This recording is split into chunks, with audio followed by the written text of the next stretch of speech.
GS centre math solution YouTube channel में आप सभी का स्वागत है। आज की इस वीडियो में मैं आप लोगों को पढ़ाने वाला हूँ प्राकृतिक विभाजन के बारे में पढ़ाने वाला हूँ।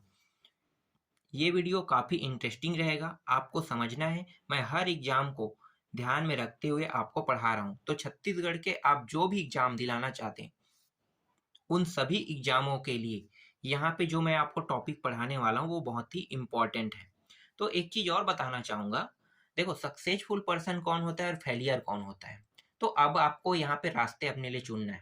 फेलियर व्यक्ति के पास एक ही मोटो होता है कि थोड़ा सा हम ज्ञान अर्जित कर ले और ज़्यादा हो जाए, तो ये फेलियर व्यक्ति है। क्योंकि फेलियर सिर्फ वही व्यक्ति होता है जो थोड़ा सा ज्ञान अर्जित करने के बाद अपने आप को ताकतवर समझता है, जबकि जो सक्सेसफुल पर्सन होता है वो ज्ञान को अर्जित करता है, फिर भी वो अपने आप को ये नहीं कहता कि मैं ज्ञानी हूँ।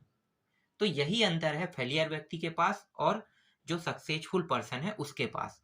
तो जिसको सक्सेसफुल होना है उसे पूरा का पूरा जानकारी कलेक्ट करना है, और जितना ज़्यादा आप जानकारी कलेक्ट करोगे उतना ज़्यादा चांस रहेगा कि आप सक्सेस हो सकते हो।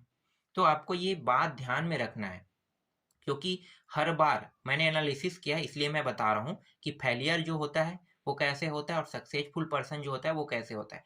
1000 बार आप हार सकते हैं, लेकिन कम से कम एक बार आपको जीतने का मौका दिया जाएगा और आप जीतोगे भी। तो यही है, फेलियर होने वाला व्यक्ति हार से क्या होता है, हार जाता है। लेकिन जो सक्सेसफुल पर्सन होता है वो अपने हार से हर बार नया सीखता है। इसीलिए हारने वाला व्यक्ति हजारों बार हार सकता है, लेकिन वो एक बार जीतेगा ही जीतेगा। तो अगर आप अपने सपनों को नहीं छोड़ोगे ना, तो उसे बिल्कुल हासिल करके ही रहोगे। तो चलो आगे बढ़ते हैं। मैं आपको जो चीज़ समझाना चाहता हूँ वो मैं आपको बताऊंगा, लेकिन मैं आपको यही चीज़ बताना चाहूँगा कि आप कम से कम अच्छे से तैयारी करो और सक्सेस हो जाओ। क्योंकि सक्सेसफुल पर्सन की स्टोरी आपको मोटिवेशनल चैनल या अदर जो यूट्यूब चैनल है उनमें आपको सुनने को मिलता होगा। वो लोग बताते हैं कि कई बार हम फेल हुए हैं, उसके बाद हम सक्सेस हुए हैं। तो आसान नहीं है रास्ते। जब आप कुछ नहीं करोगे तो आपको कोई दुख नहीं होगा, लेकिन आप जब मेहनत करोगे तो आपको दुख ज़्यादा होगा, तकलीफ होगा, दर्द होगा। यही चीज़ आपको ऊंचा उठाएगा। इसीलिए जो कमज़ोर होते हैं वो अपने आप को ऊंचा नहीं बना पाते और अपनी ही लाइफ में खुश रहते हैं और वहीं पे वो खत्म हो जाते हैं। लेकिन जो मजबूत बनना चाहते हैं उसके पास सब चीज़ होता है। जैसे अभी आप जानते हो टाटा कंपनी को जानते हो, रिलायंस कंपनी को जानते हो। ये सब मेहनत करके बने हुए हैं, ये ऐसे नहीं बने। इसीलिए मेहनत करोगे तभी ये चीज़ पाओगे। चलो आगे बढ़ें। तो प्राकृतिक विभाजन को 4 भागों में बांटा गया है। पहला है पूर्वी बघेलखंड का पठार, दूसरा है जसपुर सामरी पाट प्रदेश, तीसरा जो है ये छत्तीसगढ़ का मैदान है, और चौथा जो है ये दंडकारण्य है। यहाँ पे आप देख सकते हो दंडकारण्य। तो 4 भागों में प्राकृतिक विभाजन को बांटा गया है। अगर हम संभाग के हिसाब से अगर देखें इसे, तो संभाग के हिसाब से याद करने में बहुत आसान होता है। हमारे मतलब हमारा जो छत्तीसगढ़ है उसमें कितने संभाग हैं? 5 संभाग। कौन कौन सा? सरगुजा, बिलासपुर, दुर्ग, रायपुर और बस्तर, ये 5 संभाग हैं। ये रायपुर के बारे में तो आप लोगों को पता होगा कि रायपुर जो है, जब छत्तीसगढ़ संभाग बना तब रायपुर उसका मुख्यालय था। तो मुख्यालय जैसे ही बना तो मुख्यालय को ही लोग संभाग मानते हैं। तो उसी समय से ये संभाग के रूप में आ चुका था। तो 1862 में ये संभाग बन गया था। दूसरा जो संभाग बना था वो बिलासपुर है। इसका जो सन है वो 1956 है, जब मध्य प्रदेश अलग हुआ था ना, उस समय ये संभाग बना। इसके बाद तीसरा जो है ये बस्तर बना संभाग। बस्तर 1983 में बना। फिर सरगुजा आ गया 2008 में। 2013 में दुर्ग संभाग बना। तो सभी संभागों के बारे में आपको जानकारी पता चल गई। यहाँ पे 5 संभाग है और हर एक संभाग के अंदर कम से कम 5 से 7 जिले हैं। ठीक है, 5 से 7 जिले हर एक संभाग के अंतर्गत आता है। तो चलो हम यहाँ पे सबसे पहले हम सरगुजा संभाग के हिसाब से देखते हैं। तो सरगुजा संभाग में 5 जिले हैं।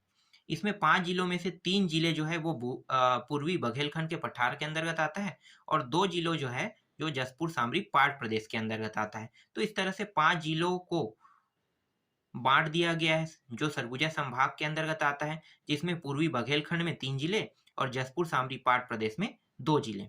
इसके बाद आते हैं छत्तीसगढ़ में।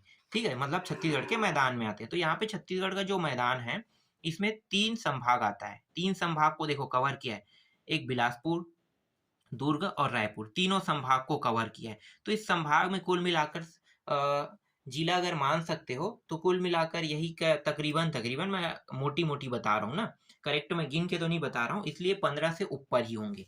ठीक है, तो 15 से ऊपर जो जिले हैं वो छत्तीसगढ़ के मैदान के अंतर्गत आता है। ठीक है, इसके बाद आते हैं दंडकारण्य। दंडकारण्य जो है इसे हम बस्तर भी, दंडकारण्य अगर आपको याद नहीं होगा तो आप इसे बस्तर भी कह सकते हो। ठीक है, बस्तर संभाग जो है ये दंडकारण्य के अंतर्गत आता है, और हम प्राचीन नाम में बस्तर के नाम से नहीं जानते थे इसे, इसे दंडकारण्य के नाम से जानते थे, इसलिए इसे याद रखना बहुत ही आसान है। तो बस्तर संभाग अकेला दंडकारण्य पठार का हिस्सा है। तो इस तरह से आप इसे याद रख सकते हैं। अब इसे 4 भागों में बांटा गया है, तो इसके क्षेत्रफल के बारे में जान लेते हैं। तो क्षेत्रफल क्या क्या है भाई, तो स्टार्ट करते हैं शुरू से ही। पूर्वी बघेलखंड का जो क्षेत्रफल है वो है 21,863 वर्ग किलोमीटर। ठीक है, वर्ग किलोमीटर आप ले सकते हैं। और प्रतिशत में अगर इसको हिस्सा के रूप में देखा जाए तो 16.16%। यहाँ से कई बार प्रश्न आ चुका है ना, इसलिए आपको दोनों याद रखना है। एक तो वर्ग किलोमीटर याद रखना है 21,863 को, और 16.16% जो दिया है इसको भी याद रखना है। इसके बाद जसपुर सामरी पाट प्रदेश, ये सबसे छोटा पाट प्रदेश है।